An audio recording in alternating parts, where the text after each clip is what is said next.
अल्हम्दुलिल्लाहि वकफ़ा वसलामुन अला इबादिहिल्लज़ीना इस्तफ़ा। औज़ु बिल्लाहि मिनश शैतानिर रजीम। बिस्मिल्लाहिर रहमानिर रहीम। इन्नद्दीन इंदल्लाहिल इस्लाम। सदक़ल्लाहु मौलानाल अज़ीम व सदक़ रसूलुहुन नबियुल करीमुल अमीन। सलातु वस्सलामु अलैका या सय्यदी या रसूलल्लाह व अला आलिका व अस्हाबिका या सय्यदी या हबीबल्लाह। अस्सलामु अलैकुम व रहमतुल्लाहि व बरकातुहू। ये फ़र्ज़ किफ़ाया नहीं कि एक बंदा जवाब देगा तो सबका हो जाएगा। ये वाजिब है सब पर जवाब देना पूरी कुव्वत से, एक आवाज होकर।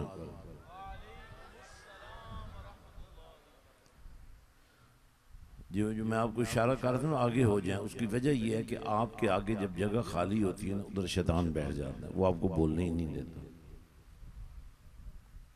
जिसके आगे जगह खाली है, बस ये आगे वाले नहीं, ये आगे वाले नहीं, ये ठीक बैठे। जितने पीछे वाले, जिसके आगे एक थोड़ी सी जगह भी होगी, शैतान घुस गया, उसने आपको अल्लाह का नाम नहीं लेने देना। बस ये आप ज़हन में रख लें। मोहब्बत से कहें अल्लाह, और जरा मोहब्बत से कहें, जोर लगा के कहें। ये दीन जिसके हम मानने वाले हैं, अल्लाह फरमाता है इसमें मैंने तुम्हारे लिए सलामती रखी है। चंद अहम बुनियादी नुकात मैंने दीन के तारुफ के हवाले से आपसे कहने हैं, इसलिए आप सारे ध्यान से सुने। जैसे अजान हो रही हो ना, तो खामोश हो जाना चाहिए। सिर्फ खामोश नहीं होना चाहिए, बल्कि जो अल्फाज अजान के मुअज्जिन कहता है सुनकर उसका जवाब भी देना चाहिए। बिल्कुल इसी तरह तो दीन के कुछ बुनियादी उसूल हैं। मिसाल के तौर पे यही, आपको पंडाल में पहले आना चाहिए था या मुझे पहले आना चाहिए? तो जो पहले नहीं आए उनके लिए कोई जुर्माना रखना चाहिए। बताए ना, जरा मुस्कुरा के बात करें। अभी तक आप दे रहे थे नजर आना, और वो लगेगा यतीमों पर। ऐसे आप मोहब्बत में पीर साहब को देते हैं, सना खान को देते हैं, और जो भी आलिम होता है उसको देते हैं, तो वो उसके लिए होते हैं। लेकिन हमारे नबी पाक सल्लल्लाहु अलैहि वसल्लम ने एक बात फरमाई है, फरमाया ये सदकात, ये ज़कात, ये मेरी उम्मत के मसाकीन, गुरबा और हकदारों के लिए हैं। फरमाया जो हदिया है, जो नजर नियाज है, ये मेरे लिए और मेरी आल के लिए जायज है। लेकिन कमाल ये है कि लोग हदिये लाते थे, मगर फिर भी नबी के घर में और अली के घर में फाका होता था। कुल जहां मिल्क, मिल्क कहते हैं मलकियत को, तो ये अच्छा खासा बड़ा अहाता है, ये किसी की मलकियत होगा ना, और उससे पहले भी कोई उसका मालिक होगा, और उससे पहले भी कोई मालिक होगा। जितने मालिक इसके बने वो मर गए, जो अब है वो भी मर जाएगा, फिर किसी और को मिल जाएगा। जिसको मिलेगा उसको ही मिलेगा जो इसका, इस मालिक का वारिस होगा। बात समझ रहे हैं ना? आपका तो कुछ खर्चा नहीं होगा, लेकिन कुछ अरसे के बाद जब आप भी चले जाएंगे तो फिर किसी और का हो जाएगा, फिर आपका तो कुछ नहीं हुआ। हमारे नबी पाक सल्लल्लाहु अलैहि वसल्लम की बारगाह में लोग जब आते थे ना हाजतें लेकर, मिसाल के तौर पे एक शख्स आया, कहने लगा या रसूल अल्लाह सल्लल्लाहु अलैहि वसल्लम मुझसे कोताही हो गई, मैं रोजे से था, वो रोजा टूट गया है। करीम आका सल्लल्लाहु अलैहि वसल्लम फरमाया देखो अब शरीयत तो यही कहती है एक रोजा अगर तुमने तोड़ दिया है तो जाहिर है तुम्हें 60 रोजे रखने पड़ेंगे। कहने लगा या रसूल अल्लाह सल्लल्लाहु अलैहि वसल्लम, तो जो बंदा एक रोजे की हिफाजत न कर सके, मुस्कुराए ना बोल न सके, मुस्कुरा तो सकते हैं ना, ये महफिल में उदास बैठना तो अच्छी बात नहीं है ना। तो उसने कहा या रसूल अल्लाह सल्लल्लाहु अलैहि वसल्लम आप ख्याल फरमाएं जरा, जो बंदा एक रोजे की हिफाजत नहीं कर सका वो 60 रोजे कैसे रखेगा? कमली वाले आका सल्लल्लाहु अलैहि वसल्लम फरमाया फिर 60 मिस्कीनों को खाना खिला दो। कहा या रसूल अल्लाह सल्लल्लाहु अलैहि वसल्लम जिसके अपने घर में खाने के लिए कुछ ना हो, आप चेक करो यार कहीं फौत तो नहीं हो गई है। कहते ना देखो यार बोलता ही नहीं, मर तो नहीं गया, फौत तो नहीं हो गया। कहने लगा या रसूल अल्लाह सल्लल्लाहु अलैहि वसल्लम मैं तो बहुत मिस्कीन हूँ, खाना कैसे खिला सकता हूँ और गुलाम भी कहाँ आजाद कर सकता हूँ। अब शरीयत ने यही 3 बातें बताई हैं भाई इस तरह, या गुलाम आजाद कर दो, या 60 रोजे रखो, या 60 मिस्कीनों को खाना खिला दो। तो हुजूर पाक सल्लल्लाहु अलैहि वसल्लम ने उसको मायूस नहीं किया, फरमाया अच्छा बैठ जाओ, दाएं हाथ उठाएं, अल्लाह का नाम लें। थोड़ी देर में हदिया आ गया, खजूरों का एक टोकरा। कमली वाले आका ने फरमाया भाई ऐसा करो ये उठाओ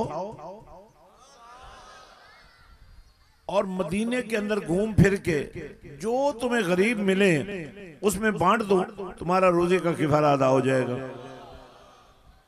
सर पे उठा के चल पड़ा, फिर वापस आ गया। या रसूल अल्लाह सल्लल्लाहु अलैहि वसल्लम मैंने बड़ा सोचा है, पूरे मदीने में मुझसे बड़ा मिस्कीन कोई नहीं, गरीब कोई नहीं। कमली वाले ने फरमाया फिर जाओ तुम खाओ, तुम्हारे बच्चे खाएं, तुम्हारा रोजे का किफारा। ये है हमारा दीन।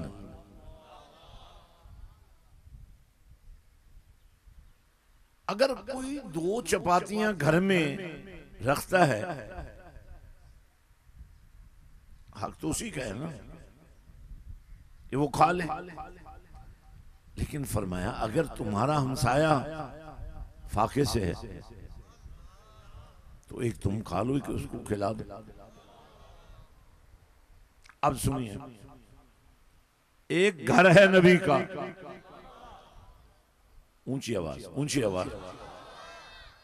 असल में मैं आपसे ताउन मांग रहा हूं इस बात पर कि मुझे आगे पहुंचना है, तो मैं भी अल्लाह अल्लाह करता रहूंगा, आप भी करते रहेंगे तो बरकत ज्यादा हो जाएगी, और कोई मसला नहीं। दूसरा फिर बहुत सारे लोग दम के लिए बैठे हैं, कोई बीमार होगा, किसी को दर्द होगा, तो अब जितना ज्यादा अल्लाह करेंगे ना उतनी जल्दी आपको शिफा होती जाएगी।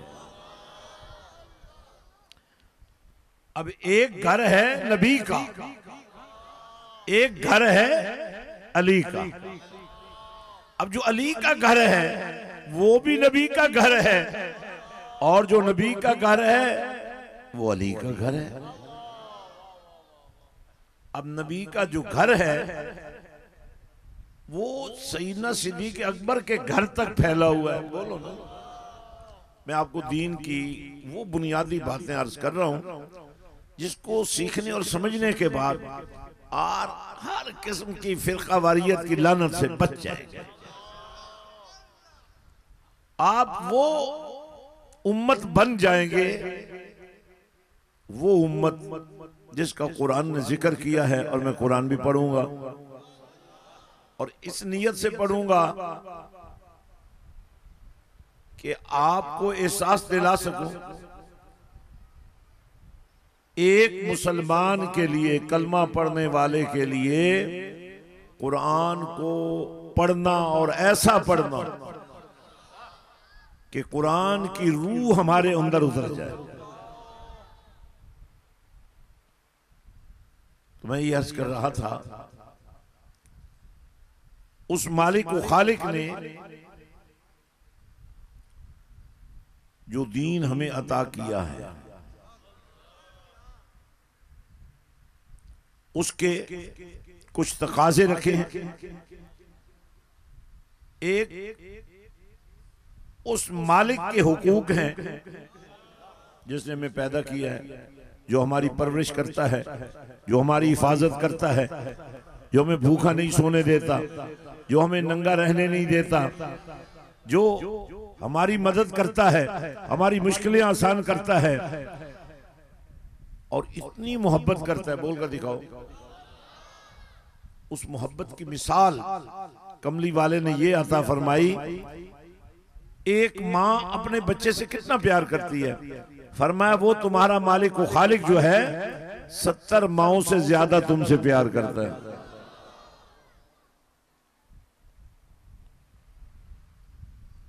तो अल्लाह ने हमें जो दीन अता फरमाया है, मैं उसी के हवाले से, इस दीन का झंडा उठाने वालों के हवाले से बात करता हूं। अब साइल है, दरवाजे पे दस्तक देता है, सवाल करता है, भूखा हूं।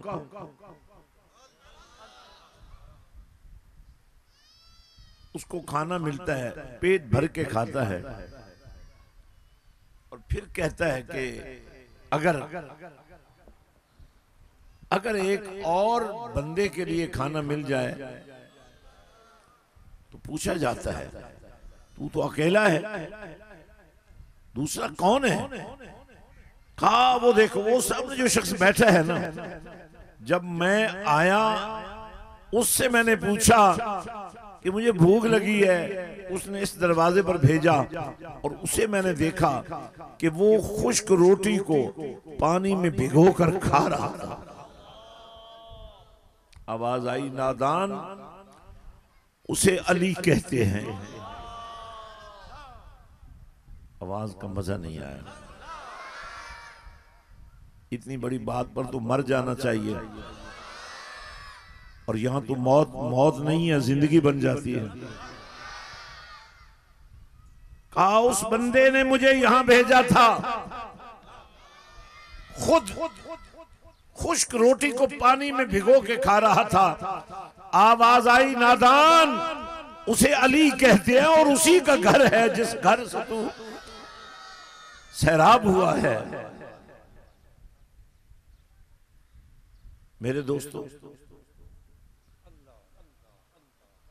नबी का घर सिद्दीक़ अकबर के घर तक फैला हुआ है। और मैं आपको बड़ी मजे की बात, और वो मैं आपको बातें पेश करना चाह रहा हूं, वो बातें आप तक पहुंचाना चाह रहा हूं जिससे आपके ईमान की इतनी मजबूत बुनियाद कायम हो जाएगी कि बड़े से बड़ा एटम बम, बड़ी से बड़ी हैवी क्रेन या कोई भी मशीन उसे गिरा नहीं सकेगी, क्योंकि वो बड़ी मजबूत बुनियाद होगी। मेरे पाक नबी सल्लल्लाहु अलैहि वसल्लम फरमाया, लोगों हर दफा अल्लाह का नाम लो। मेरे नबी ने फरमाया, लोगों ये देखो मेरा घर है, ये देखो मेरा दर है। आवाज नहीं आई मुझे।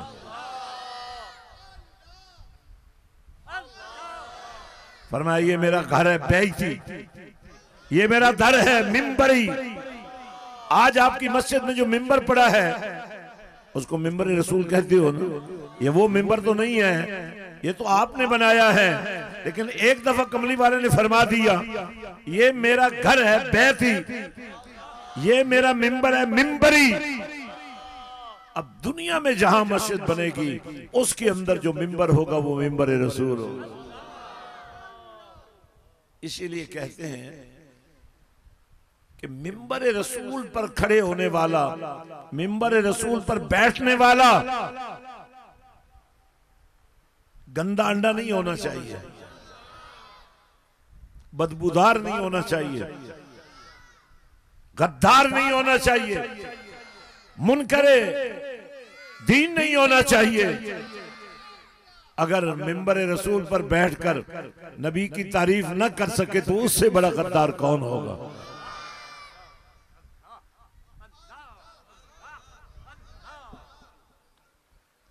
भाई करने दो, बच्चा प्यार से आया, तवज्जो रखे। तो मेरे नबी ने फरमाया ये मेरा घर है, ये मेरा दर है। फरमाया इन दोनों के दरमियान, मेरे घर से लेकर मेरे मिंबर तक ये सारी जगह जन्नत है। आप समझदार लोग हैं, आपने सुना होगा जन्नत है, उसमें बागात हैं, उसमें महल्लात हैं, उसमें हूरे हैं, उसमें गिलमान है, लेकिन उस जन्नत के लिए मरना पड़ता है। उस जन्नत के लिए मरना पड़ता है। वैसे ही लोग मर जाते हैं, लेकिन इस शान के साथ मरना कि दरूद पढ़ते पढ़ते जान निकल जाए, कलमा पढ़ते पढ़ते रूह परवाज कर जाए। आदत होगी तो अल्लाह का नाम लोगे ना। तो वो जो है, मैं बड़ी लंबी तकरीर नहीं कर सकता। आपकी मोहब्बत देखता हूं, दिल करता है घंटों के हिसाब से तकरीर करूं, लेकिन आज मैंने वो तकरीर तरतीब दी है जो मिनटों में खत्म हो जाए, काम घंटों वाला कर जाए।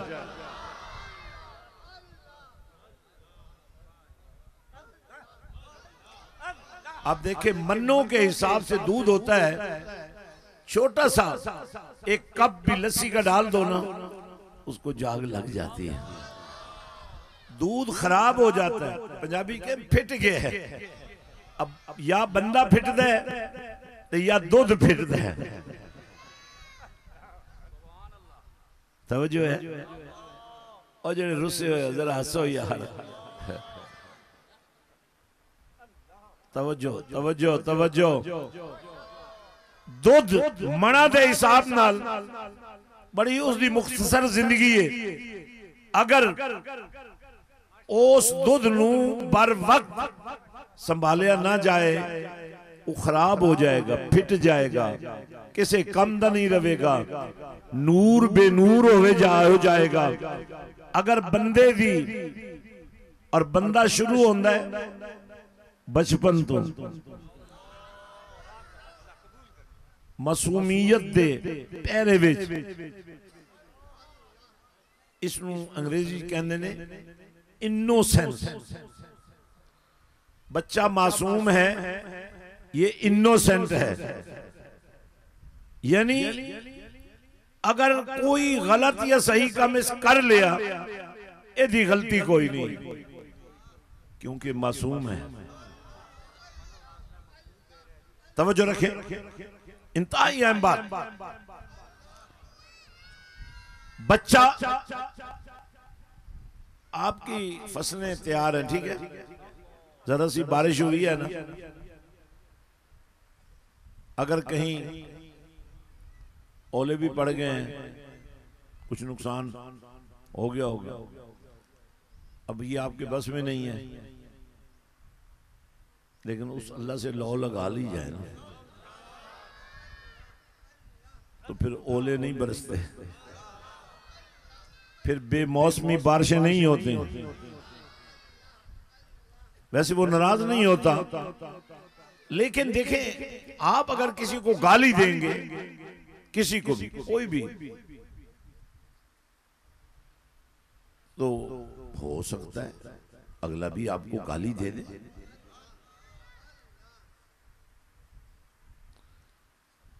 यही इजाजत भी है,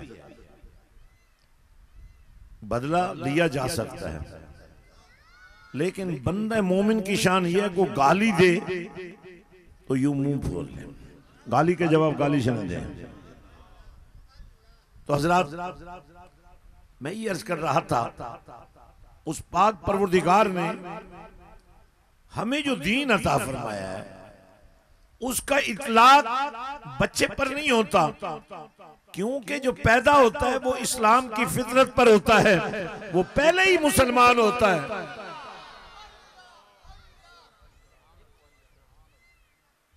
अब आपकी वो फसल जो तैयार है, ओले पड़ गए, आप कुछ कर नहीं सकते, बारिश हो गई आप कुछ कर नहीं सकते। अगर कोई आपकी तैयार फसल में जाकर जानवर छोड़ दे, आप बर्दाश्त करेंगे? बोले तो सही यार, गंदम की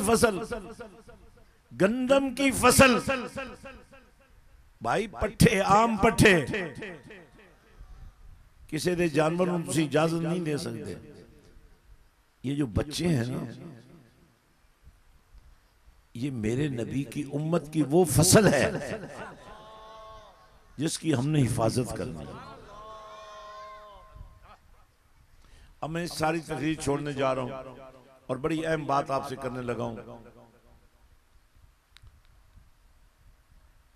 हुजूर नबी रहमत सल्लल्लाहु अलैहि वसल्लम ने फरमाया, कुल्लुकुम राई, तुम में से हर शख्स जिम्मेदार है बाप औलाद के लिए, उस्ताद शागिर्दों के लिए, सरदार कौम के लिए, मुर्शिद मुरीदों के लिए, नबी उम्मत के लिए जिम्मेदार है। पूछा जाएगा कि तुमने क्या किया। एक ज्यादती आपके साथ हुई, मैं उस ज्यादती का थोड़ा सा एक बयानिया आपके सामने रखना चाहता हूं। वो बयानिया क्या है? नबी रहमत सल्लल्लाहु अलैहि वसल्लम फरमाया, हर मुसलमान मर्द औरत पर इल्म हासिल करना फर्ज है। तवज्जो नहीं है, फर्ज है। इल्म हासिल करो, चाहे तुम्हें चीन जाना पड़े।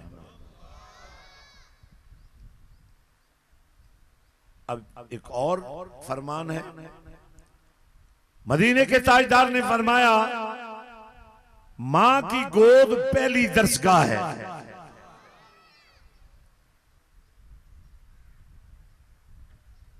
मां की गोद पहली दरसगाह है।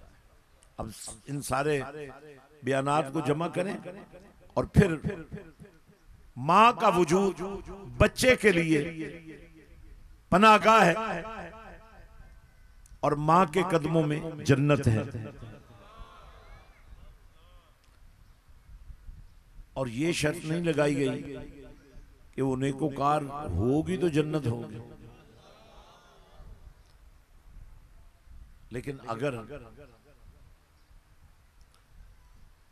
मां कुरान का इल्म रखती हो, जो पीएचडी कर चुकी है, जो प्रोफेसर है, जो किसी भी नौकरी पर है, उसके पास तो टाइम नहीं है ना, बच्चों के लिए टाइम नहीं है।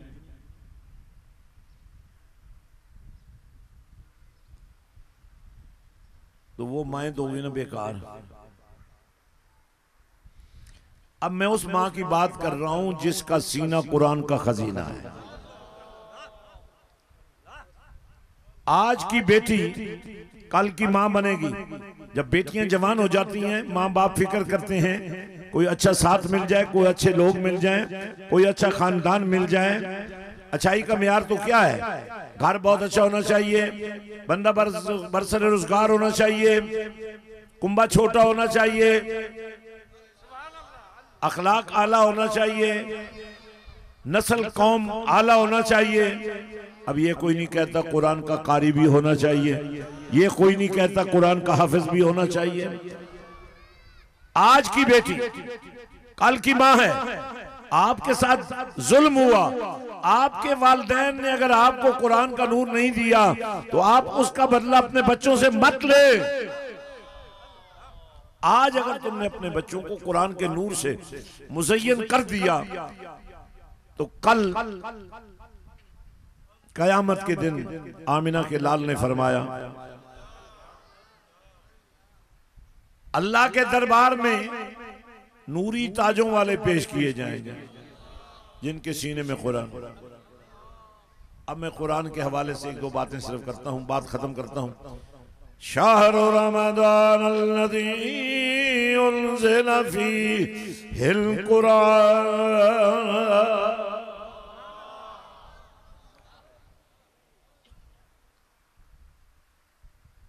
और दूसरी जगह पे फरमाया, इन्ना अंज़लनाहु फ़ी लैलतिल क़द्र।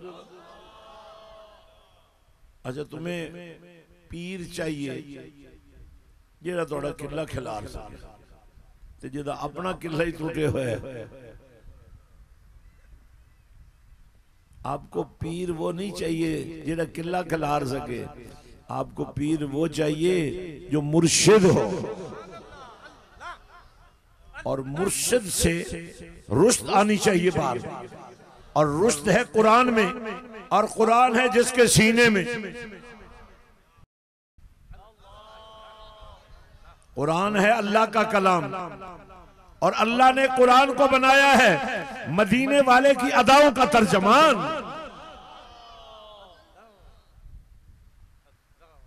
अब मेरे भाइयों और दोस्तों और साथियों, तुमने, अब मैं एक और हदीस पाक सुनाना चाहता हूं। मदीने के ताजदार मोहम्मद रसूलुल्लाह सल्लल्लाहु अलैहि वसल्लम ने फरमाया,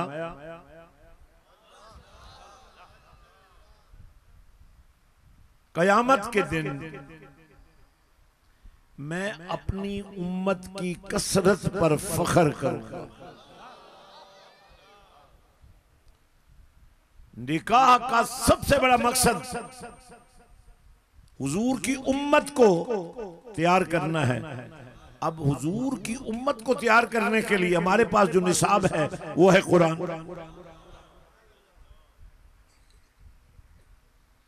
अगर आपने सब कुछ पढ़ लिया, कुरान नहीं पढ़ा, तो पढ़ा है, सबने पढ़ा है, ये जितने बैठे सबने पढ़ा है, लेकिन कमली वाले नहीं ना मानते। वो कहते हैं ऐसा पढ़ा है तो ठीक है। आपके पास बीबी हो, तुम्हारे पास कोई काम नहीं है, कितना ही ज्यादा खाना पकाना हो फिर भी बड़ा टाइम बच जाता है। कितना बड़ा घर हो, सफाई करने के बाद फिर बड़ा टाइम बच जाता है। तुम्हारे पास बड़ा टाइम है, ये भी बाहर फजूल फिरते रहते हैं, फारिग। वैसे भी टाइम तो निकालना पड़ता है। अब कमली वाले आका फरमाते हैं, खैरुकुम मन तअल्लमल कुरान व अल्लमहु। मैंने कहा जी मैंने पीएचडी कर ली, किसी ने कहा जी मैंने एमफिल कर ली, किसी ने कहा जी मैंने सिविल सर्विस में ज्वाइन कर लिया है, बड़ी ट्रेनिंग सख्त थी, अब मैं फॉरेन ऑफिस में काम कर रहा हूं, अब मैं एसी लग गया हूं, अब मैं डीसीओ लग गया हूं। ये बड़ी कमाल की बातें हैं, लेकिन कमली वाला फरमाता है कमाल वो नहीं है जो फिर जवाल में चला जाएगा।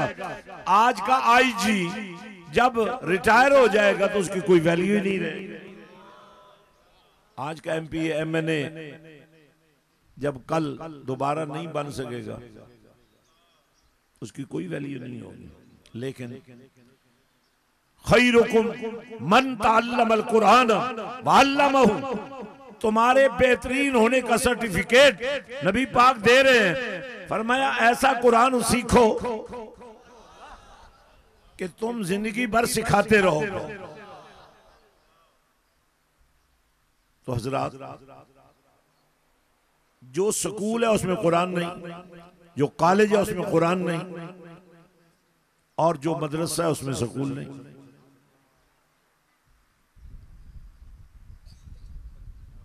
कॉलेज और यूनिवर्सिटी में जो बच्चियां बच्चे पढ़ते हैं वहां बेहयाई और फहाशी का जो लेवल है वो अनपढ़ों से बहुत ज्यादा है। अनपढ़ वो इस बात पर पक्का है कि बहन बेटी की इज्जत पामाल नहीं होनी चाहिए, और पढ़े लिखे लोग इस बात को मानते ही नहीं है। वो ये कहते हैं हर बंदे की अपनी मर्जी है भाई।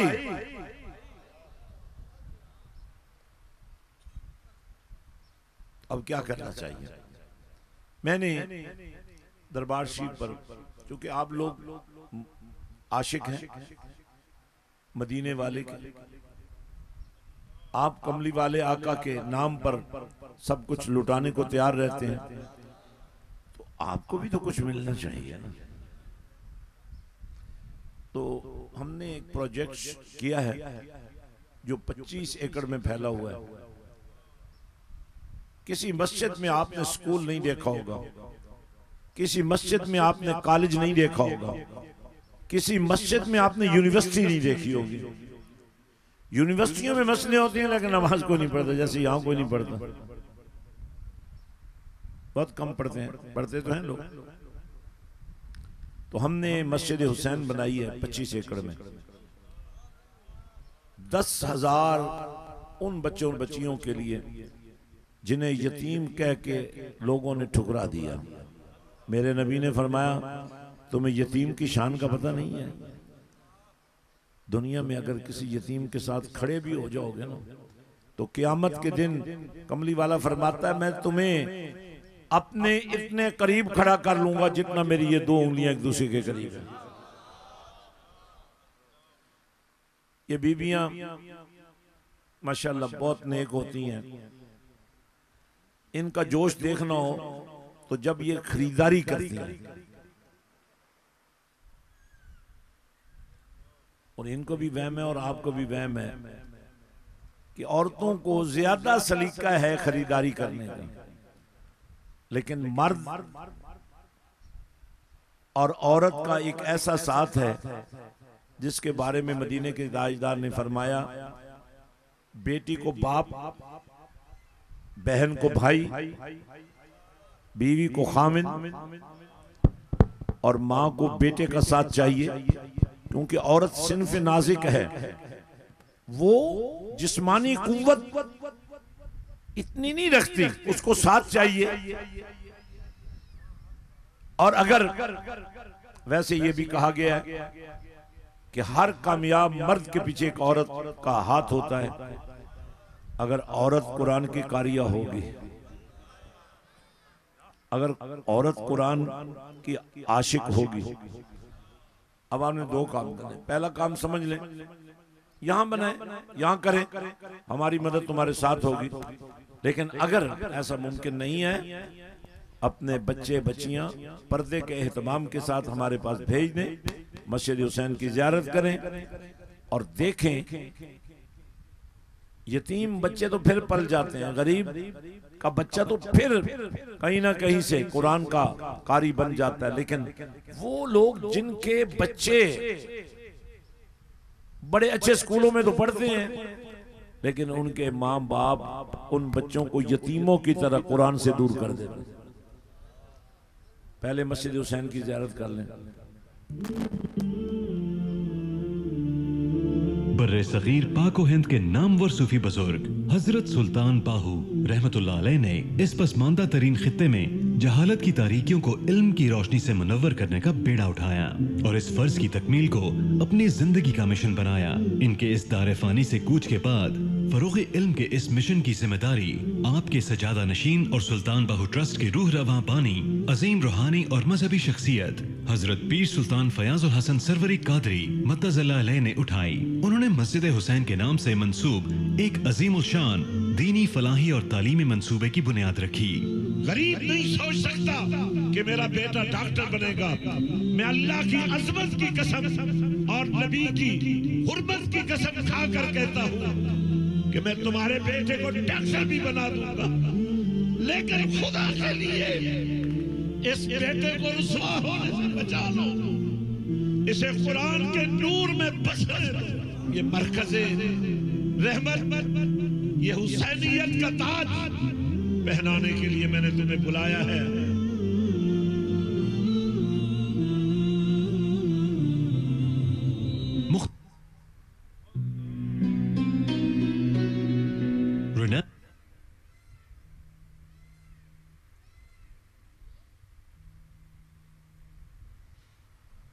और एक आसान पहनाने के लिए मैंने तुम्हें बुलाया है।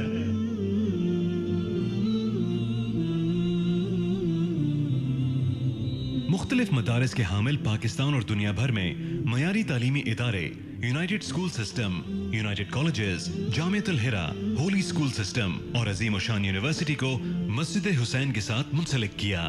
सुल्तान बाहू ट्रस्ट के जेर इंतजाम मुल्क भर में 53,000 से ज्यादा तलबा कबल आज़ा हुसूल तालीम में मशगूल हैं। गरीब, मुस्तहिक और यतीम तलबा की तालीम और तदरीस के साथ साथ तमाम तालीमी इदारों के साथ मयारी सहूलतों से आरास्ता हॉस्टल भी कायम किए गए हैं। सुल्तान बाहू ट्रस्ट के जेर इंतजाम हजारों यतीम, गरीब और बेसहारा बच्चों की कफालत और तालीम दी जा रही है।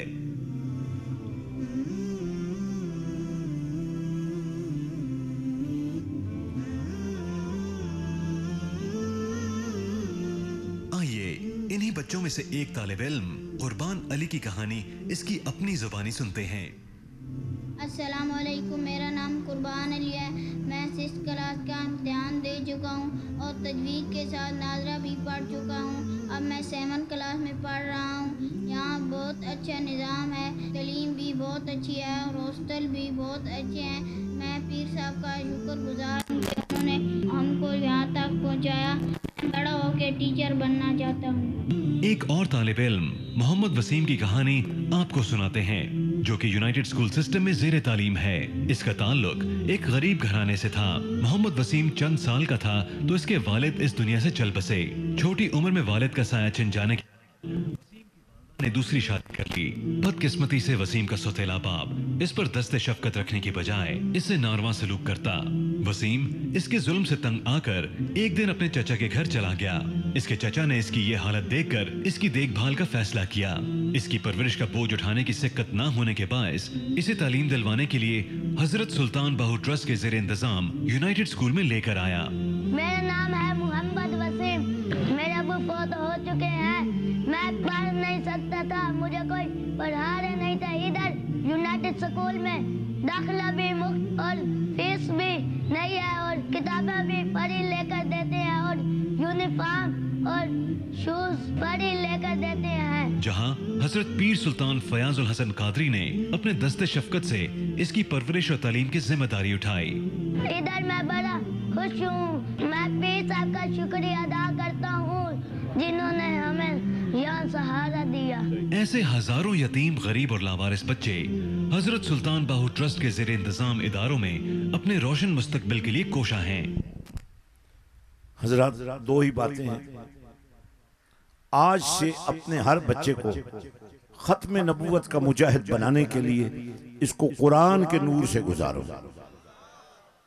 आपके करीब तरीन कोई मदरसा नहीं है, अपनी मस्जिद के अंदर ऐसा उस्ताद लाओ जो कारी कुरान हो। अपनी जात पर, अपनी आराइश पर, अपनी ज़ुबैश पर लाखों लगाने वालों, तुम में से हर शख्स ने एक अच्छा घर अपने लिए बनाया है। क्या सारे मिलकर यहां एक इस्लाम का किला नहीं बना सकते जिसमें तुम्हारी बेटियों को दर दर की ठोकरें खाने की बजाय यही एमए तक इश्क रसूल के सामान के पहरे में और कुरान के पहरे में आने वाली नस्ल की उस माँ का रूप दिया जाए जिस माँ के वजूद से कुरान फूट रहा हो, जिस माँ के वजूद से इश्क रसूल फूट रहा हो, जिस माँ के वजूद से इंसानियत फूट रही हो, जिस माँ के वजूद से बदबू नहीं आ रही हो, खुशबू आ रही। क्या ये हमारा ईमानी फरीजा नहीं है? आपको गालियां देनी आती है, नहुसत जमा कर रहे हो, आपको झूठ बोलना आता है, नहुसत जमा कर रहे हो अपने घर के अंदर, फिर कहते हो काम नहीं चल रहा, गीबत करते हो, फिर कहते हो कारोबार ठप हो गया है। आज से फिर एक इरादा कर लो, हर शाम मदीने वाले के नाम कर दो। वही घर है जिसमें गालियों से नाश्ता होता था, आधे घंटे के लिए चादर बिछाकर दस्तरखाने दुरूद और सलाम के नाम से तसव्वुर मदीना बना लो। बड़ा आसान नुस्खा दे रहा हूं, मुश्किल नहीं है। तसव्वुर मदीना बड़ा मुश्किल काम है, लेकिन जिन्होंने कनेक्शन देना है उनके लिए मुश्किल नहीं है। तो आपने आधे घंटे के लिए बाप बेटियां, मां बेटे, भाई बहने, दूध पीते बच्चे माओ की गोदों में दरूद की लोरियों में दूध पिए। वो खून नहीं बनेगा, इसके रसूल बनेगा। निगाहों में हया आएगी, दिल में वफा आएगी। तो आज जरूरत है ये जितना दरूद आप पढ़े रोजाना की बुनियादों पर हमें मैसेज कर दें। ये नंबर ले लें आप, इस नंबर पर मैसेज कर दो, क्योंकि शैतान था है, मगर इस दौर का सबसे बड़ा शैतान ये मोबाइल है। तुम इतने नादान हो, इससे निकलने वाली रेस, इससे निकलने वाली बीमारियां, तुम छोटे छोटे बच्चों के हाथ में मोबाइल दे देते हो। उनकी आंखों पर असर, उनके दिमागों पर असर, उनके वजूद पर असर, और खुद भी मोबाइल से कम खेला करो। ये जरूरत की चीज है, इसका इस्तेमाल बदल दो। इसको अपने चस्के के लिए मत इस्तेमाल करो। जैसे KFC और वो क्या होता है यार, मैकडॉनल्ड और इस किस्म के शैतानी खुराकें, आपको पता नहीं, ये तो सब कैंसर है। बड़ा मजा आता है, लेकिन अगर पानी उबाल कर पियो कोई हेपेटाइटिस नहीं होगा। सब्जियां खाओ कोई ब्लड प्रेशर नहीं होगा। इतना खाओ जितनी भूख है। अभी भूख हो बाकी हो तो काम खत्म कर दो। मेरे भाई और दोस्तों, ये रोजाना जितना दरूद पढ़ना है, आपको नंबर मिल गया, इस पर आपने मैसेज करना है। अल्हम्दुलिल्लाह हमारे पास 40 करोड़ दरूद रोज जमा। अब जब आपका 2, 4, 5 हजार उसमें शामिल होगा ना, तो सवाब आपको भी 40 करोड़ का मिलेगा। अब आपके घर में झूठ, गीबत और बेहयाई और फाशी और गाने और नगमे और ड्रामे और इनकी जो नहुसत है, वो इसके सामने ठहर नहीं सकेगी। अब कारोबार में भी बरकत, अब दोस्तियों में भी और यारानों में भी मोहब्बत। अल्लाह के दरबार से अर्ज है, अब चूंकि आप बहुत लेट आए हैं, अब लेट आए हैं ना, तो आपसे गुजारिश ये है, मेहरबानी, एक तो वक्त की पाबंदी किया करें। हम तो दूर से आते हैं, अगर कभी लेट हो भी जाए, हमारे लेट होने में और आपके लेट होने में तो बड़ा फर्क है ना। तो अब जितने लोग बैठे हैं, मैंने कहा नहीं, हालांकि मुझे हुक्म यह कह दिया करो। एक दिन मैं जा रहा था लाहौर में, ये कौन सा स्टेडियम है, कज़ाफी स्टेडियम, उधर से मैं गुजरा तो वहां एक बोर्ड लगा हुआ था, शिफाइया दुआ। मैंने ड्राइवर को कहा गाड़ी रोको यार, ये क्या है। वो दरअसल ईसाइयों का एक कैंप लगा हुआ था, भाई 3 दिन हमारे साथ रहे, बड़ी से बड़ी मर्ज ठीक हो जाएगी। मैंने अर्ज किया, या हक बहु सरकार, ये तो अगर ईसा अलैहिस्सलाम ने आना है, वैसे वो भी आएंगे तो अपने नबी होकर नहीं आएंगे, कमली वाले की उम्मती होकर आएंगे। और मैं सोच रहा था कि ये मुसलमान कैसे हैं जो इन ईसाइयों के पास गंडे करवा रहे हैं, मंडे करवा रहे हैं, फंडे करवा रहे हैं। क्या ईमान है तुम्हारा यार? अगर कुरान का नूर तुम्हें शिफा नहीं दे सकता, तो ईसाई का दियो तवीज तुम्हें फायदा देगा? तुमने तो अपना ईमान बेच रखा है। मैंने बाहू सरकार से अर्ज किया कि ये शिफा का क्या सिलसिला है। आपने मुझे हुक्मन कहा और आपको मैं बस वही कह रहा हूं, आप सारे जिस्म को हाथ लगाएं जरा, कहीं दर्द है हाथ उस दर्द वाली जगह पे रख ले, जहां दर्द है हाथ रख ले। तो मैंने बाहू सरकार से अर्ज किया तो मेरे बाहू ने फरमाया बस तू कह देना मैं फैज भेज दूंगा, शिफा अल्लाह दे देगा, जहां दर्द है हाथ रख लें। क्योंकि आपको दम का शौक है तो ईसाइयों के पास पहुंच जाने, तुम भी जाती हो, कलमा मुस्तफा का पढ़ती हो।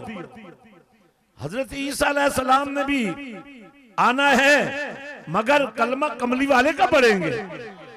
तुम कैसे मुसलमान हो यार। और ये बाबा शेर अली बड़े से बड़ा बीमार आ जाए, ये हाथ लगा देगा, सिर्फ हाथ लगा देगा फैज हो जाएगा। हजरत सुल्तान बाहू का एक शेर सुन ले। अलिफ अल्लाह चंबे दी बूटी मुर्शिद मन मेरे विच लाई हूं। तो मुर्शिद होना चाहिए। कायनात में सबसे बड़ा मुर्शिद कमली वाला है।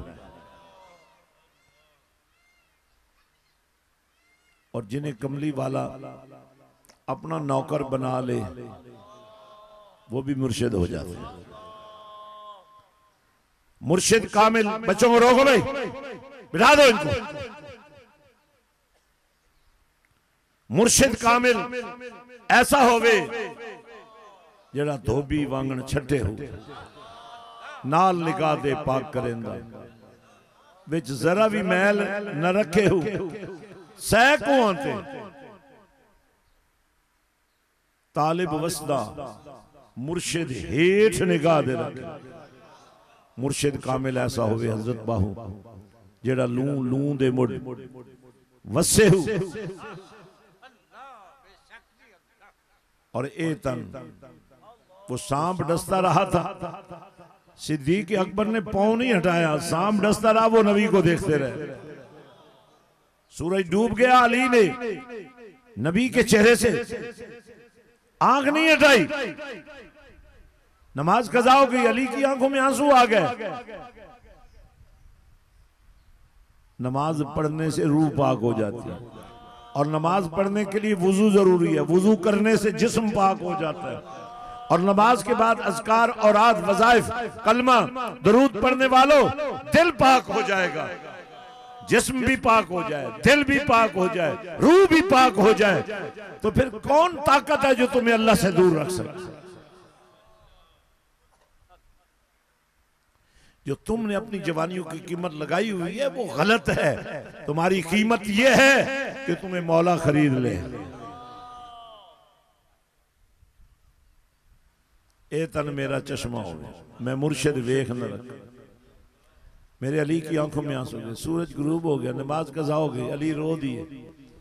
नबी ने फरमाया मायूब की कया अली, अली रोते क्यों हो? अर्ज किया आका नमाज कज़ा हो गई, क्या अली को कज़ा पढ़नी नहीं आती थी? अर्ज किया या रसूल अल्लाह, कज़ा तो तब पढ़ता जब गफलत में होता, मैं तो आपकी मोहब्बत में था, कज़ा नहीं पढ़ सकता। मेरे नबी ने फरमाया अली सुनो।